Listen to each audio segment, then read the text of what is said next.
بسم الله الرحمن الرحيم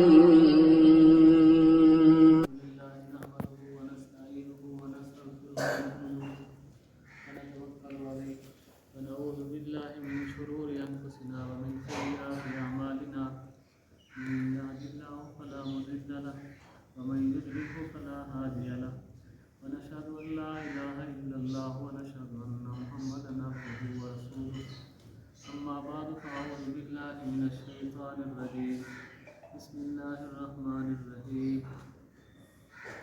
إنما يخشى الله من عباده العلماء وقال النبي صلى الله عليه وسلم خيركم من تعلم القرآن وعلمه أو كما قال عليه الصلاة والسلام صدق الله العظيم وصدق رسوله النبي الكريم ونحن على ذلك لمن الشاهدين والشاكرين والحمد لله رب العالمين. اللهم صل على محمد وعلى آل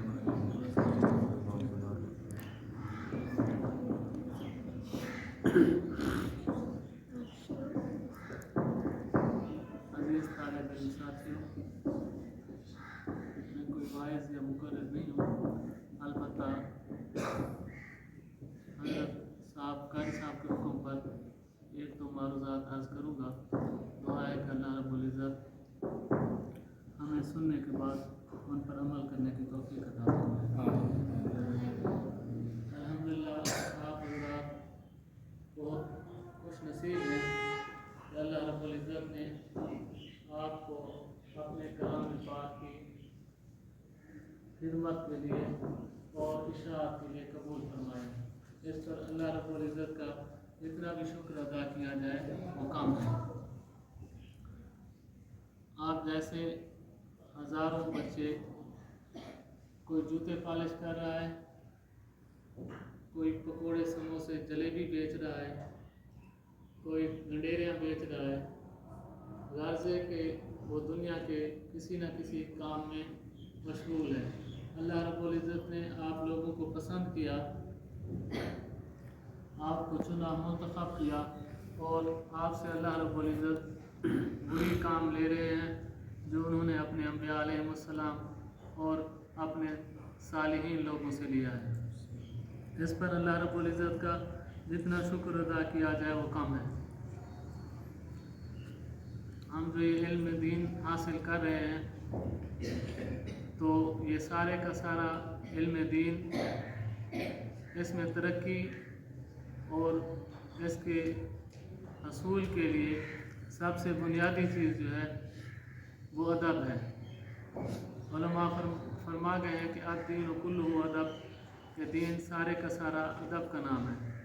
تو یہ جو مدرسہ ہے اس کی چار دیواری ہے، اس کا ادب کریں، اپنے اساتذہ کرام کا ادب کریں، قرآن پاک اور جو اتفاقیاں جن پہ آپ قرآن پاک رکھتے ہیں، یعنی ہر چیز وہ جو ذرائع علم ہے سب کا آپ ادب کریں گے تو تب آپ کو کما حق کو جو ہے علم دین نصیب ہوگا.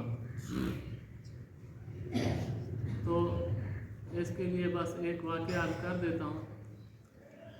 ایک دن ہمارے دادا جان رحمۃ اللہ علیہ، حضرت میاں سراج احمد صاحب رحمۃ اللہ علیہ مجھے فرمانے لگے، ارشاد جانتے ہو میاں مسعود احمد صاحب، میاں مسعود صاحب کیسے بنے ہیں، اللہ نے ان کو یہ مقام کیسے دیا ہے کہ بڑے بڑے اللہ والے ان کی جوتیوں میں بیٹھنے کے مشتاق ہوتے ہیں. تو فرماتے ہیں کہ وہ مدرسہ مخدوم العلوم میں پڑھتے تھے. سردیوں کا مہینہ تھا، سردیوں کی سرد رات تھی. استاد صاحب نے بلایا اور فرمایا کہ مسعود احمد پانی پلاؤ. وہ پانی لینے گئے تو استاد صاحب اندر سے کمرے کو دروازے کنڈی لگا کے سو گئے. حضرت پانی لے کے آئے تو دیکھا کہ دروازہ بند ہے. انہوں نے کہا اگر دستک دیتا ہوں، اگر استاد صاحب آرام میں ہیں تو ان کی نیند میں خلل آئے گا، لہٰذا دستک نہیں دی کہ دستک دینے میں بے ادبی ہے. اور کہا اگر واپس چلا جاتا ہوں، استاد صاحب پیاس محسوس کرتے ہیں، ان کو پانی کی حاجت محسوس ہوتی ہے، وہ پانی کے لیے آتے ہیں، میں نہیں کھڑا ہوتا تب بھی ان کو تکلیف ہوگی اور یہ بھی بے ادبی ہے. تو وہ پانی لے کے کھڑے رہے. تو استاد صاحب تہجد کے لیے اٹھے تو اس وقت یہ اٹیچ واش روم یہ چیزیں نہیں ہوتی تھی. تو استاد صاحب باہر نکلے, دروازہ کھولا, اندھیرا تھا, پوچھا بیٹا کون ہو؟ تو انہوں نے عرض کیا کہ میں مسعود احمد ہوں. کہا کیسے کھڑے ہو؟ کہا جی آپ نے عشاء کے بعد بلایا تھا کہ پانی پلاؤ, میں پانی لے کے آیا تھا تو آپ آرام فرما گئے اس لیے میں باہر کھڑا. کہا چلے جاتے. کہا جی میں نے ایسے ساری بات بتائی کہ میں نے بے ادبی محسوس کی کہ میں چلا جاؤں گا, آپ کو پیاس محسوس ہو آئے اور نہ ملے تو پھر آپ پریشان ہوں گے. تو انہوں نے کہا اچھا پانی رکھو, میں آپ کے لیے دعا کرتا ہوں. تو انہوں نے پانی رکھا تو استاد صاحب نے دعا کی کہ اللہ آج جیسے یہ پوری رات میرے دروازے پہ کھڑا ہے, اسی طرح مخلوق خدا ان کے دروازے پہ کھڑی رہے. اور دوسرا وہ فرماتے تھے, ایک تو یہ استاد کا ادب, دوسرا والدین کا ادب. دادا کو فرماتے تھے کہ ابھی ان کی عمر 80 سال کے قریب ہے, لیکن کانپور شہر تک جاتے ہیں تو مجھ سے اجازت لے کے جاتے ہیں. اسی طرح اپنی کتابوں کا ادب. سائیں مسعود احمد صاحب دعوت برکاتہ اللہ علیہ ایک دفعہ فرما رہے تھے کہ میں کسی مغزلوں میں پڑھتا تھا تو قرآن پاک کے علاوہ کوئی کتاب تھی, اس کا مطالعہ کرتے کرتے مجھے نیند آ گئی. جب میری نیند اکھڑی تو دوبارہ میں نے قرآن پاک کا مطالعہ, وہ جو کتاب تھی اس کا مطالعہ کرنا شروع کر دیا. تو پھر مجھے اونگ آئی تو اسی میں مجھے خواب میں نے آواز آئی کہ آپ نے مطالعہ گاہ کو واش روم بنا دیا ہے.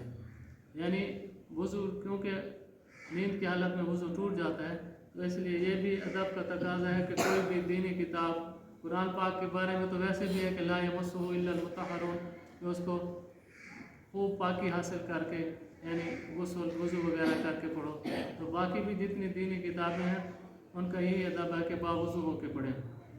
اور اسی طرح ان کی ترتیب کا لحاظ رکھیں کہ پہلے سب سے نیچے نورانی قاعدہ, پھر اس کے اوپر دعائے نماز, پھر پارہ, پھر قرآن پاک رکھیں اور ترجمہ والا قرآن پاک بھی نیچے رکھیں.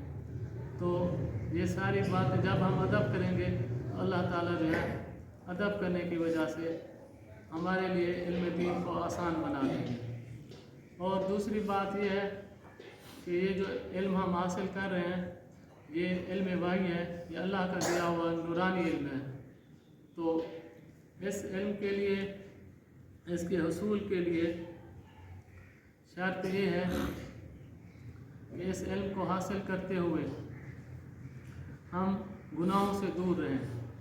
آج کل جیسے موبائل, انٹرنیٹ, گیمیں وغیرہ ہیں, ان چیزوں سے دور رہیں گے تو اللہ تعالیٰ جو ہے نا ہمیں علم نافع عطا فرمائیں گے. کیونکہ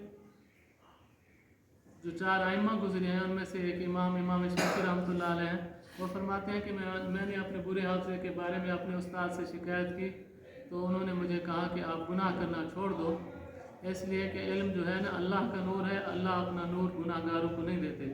اور یہ ٹی وی دیکھنا, میچ وغیرہ دیکھنا اور یہ فضول باتیں کرنا یہ چھوڑیں گے تو اللہ تعالیٰ اپنا نورانی علم وحی جو ہے ہمیں دیں گے. اللہ رب العزت سے دعا ہے کہ اللہ رب العزت ہمیں ان باتوں پر عمل کرے.